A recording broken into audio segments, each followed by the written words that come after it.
আমাদের আরো একটি কবিতা হচ্ছে when lilacs last at my dooryard bloom, লিখেছেন Walt Whitman. What is the background of writing the poem? এই কবিতাটি লেখার পিছনের কারণ কি? When lilacs last at my dooryard bloom is an elegy mourning the death of Abraham Lincoln.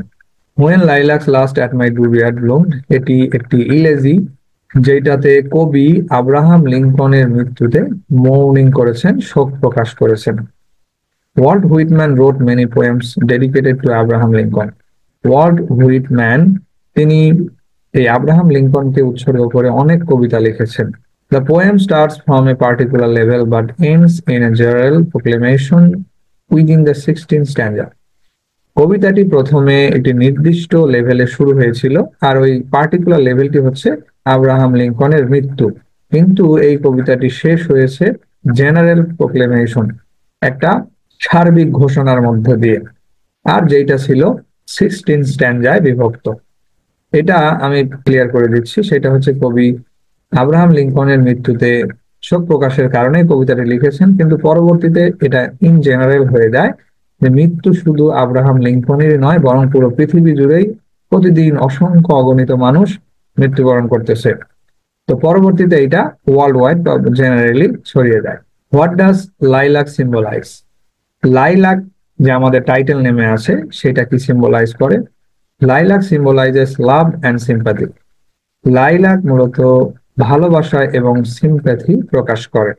The green heart shaped leaves symbolise fertility, life and tenderness.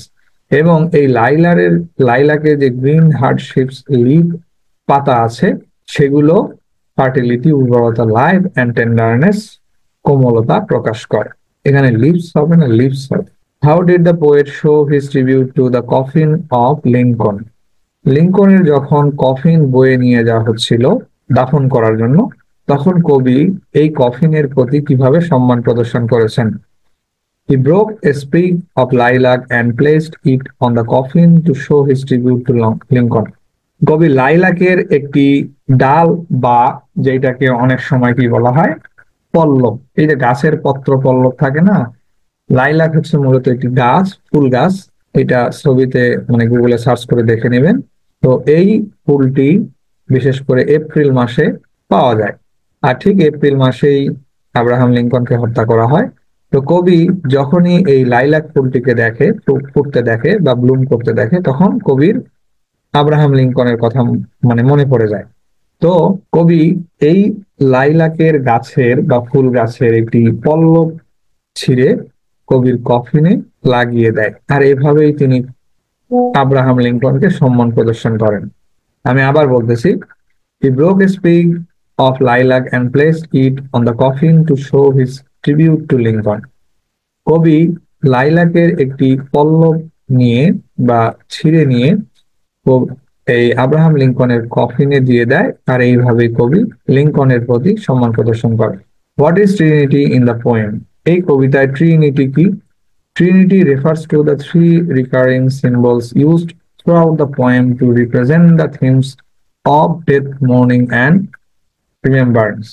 Trinity হচ্ছে তিনটি পুনরাবৃত্ত চিহ্ন, যেটা কবি এই কবিতায় উপস্থাপন করেছেন ডেথ, মোর্নিং অ্যান্ড রিমেম্বারেন্স এর মধ্য দিয়ে। The lilac, the star in the west and the bird.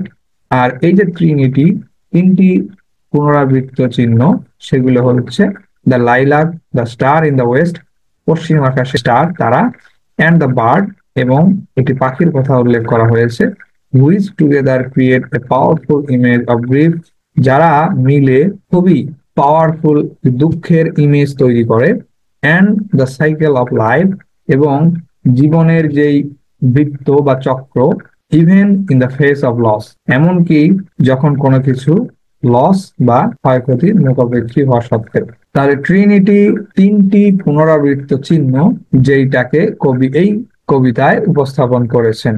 আর ওই তিনটি পুনরাবৃত্ত চিহ্ন কি? সেগুলো হচ্ছে ডেথ, মোর্নিং অ্যান্ড রিমেম্বার। আরো তিনটি যেই প্রতীক, সেগুলো হচ্ছে the lilac, the star in the west and the bird. এই যে lilac, star in the West এবং বার্ড, এরা মিলে পাওয়ারফুল ইমেজ তৈরি করে, যেটা কবির দুঃখ কষ্ট প্রকাশ করে। এছাড়াও how did the bird Singh, এক্ষুনি আমরা বার্ডের কথা বললাম, তো এই বার্ড কিভাবে গান গাইতেছিল। The bird in the swampy land sang with full throat about the death of Lincoln.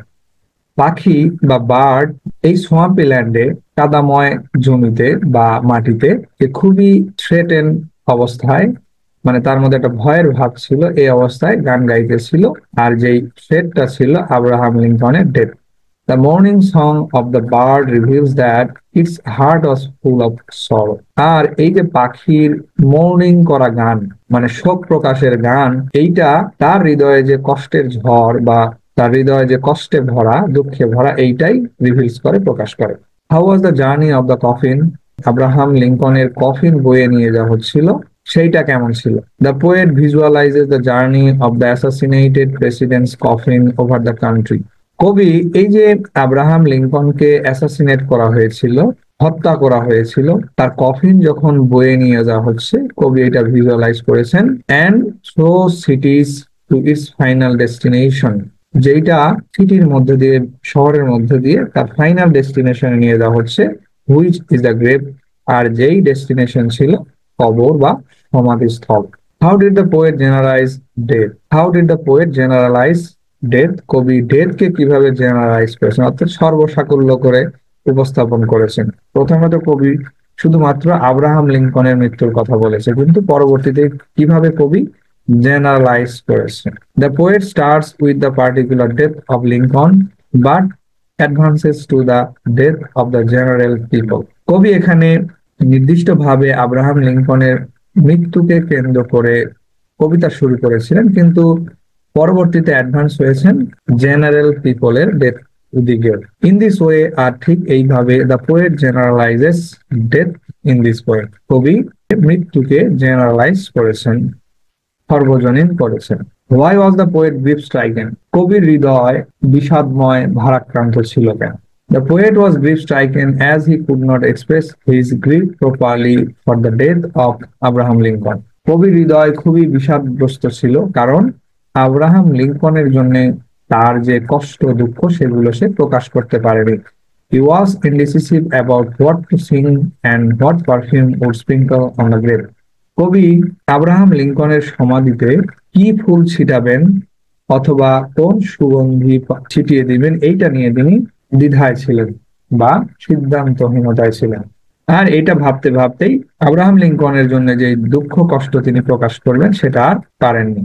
Right down the feature of elegy, আমরা বলতেছি যে এটি একটি ইলেজি, তাহলে ইলেজির যে ফিচার্স, বৈশিষ্ট্যগুলো আছে, সেগুলো কি কি। সেগুলো হচ্ছে, it is a mourning poem, এটি হচ্ছে একটি শোক কবিতা। The poet mourns for the loss of a near and dear one, কবি নিকটবর্তী কোনো আত্মীয় হোক, বন্ধু হোক, অথবা যে কারোর জন্য হোক শোক প্রকাশ করবে। Nature also join in the mourning, আর এই কবির শোকের সাথে সাথে নেচারও অংশগ্রহণ করবে। Personal grief reached a general status, আর কবির যেই ব্যক্তিগত গ্রিফ, কষ্ট, বেদনা, এগুলো জেনারেল স্ট্যাটাসে পৌঁছবে বা সর্বজনীন হবে।